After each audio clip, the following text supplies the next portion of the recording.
We're talking about Instagram, Facebook, Threads, Snapchat, YouTube, TikTok, Kick, Reddit, Twitch, and X. Under the new law, the world's first of its kind, those 10 need to show that they have taken, quote, reasonable steps, unquote, to deactivate accounts that are used by underage Australians and to prevent them from opening new ones. Now, the onus is on the companies. Neither kids nor their parents would face any penalties for noncompliance. I want to talk about it with Kara Swisher, CNN contributor, podcaster, and author of Burn Book, A Tech Love Story. Kara, what do you think?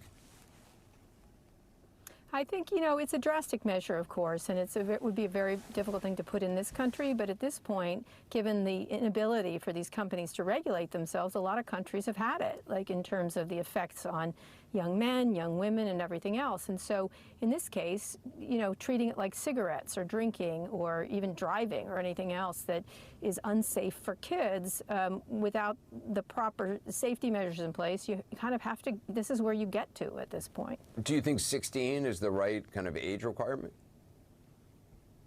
I do. I think it's exactly right, because the problem is a lot of these devices are so addictive and so necessary to have, especially even for adults, and you and I both know we're addicted to our phones.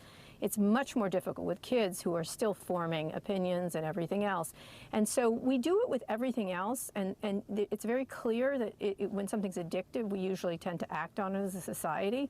And so I think of it, many years ago, Mark Benioff called the social media companies cigarette companies, and I think that's probably the correct metaphor here. And other countries have just had it, especially because of the deleterious effect on their kids, on their mental health, and all manner of things. I'm surprised that more schools and parents in the U.S. have not been just outright banning. I mean, a lot of schools will, you have to keep it in your locker. You can't have it in schools. But it seems like there are a lot of parents out there who still kind of break that ban, give the kids a phone when they're at home.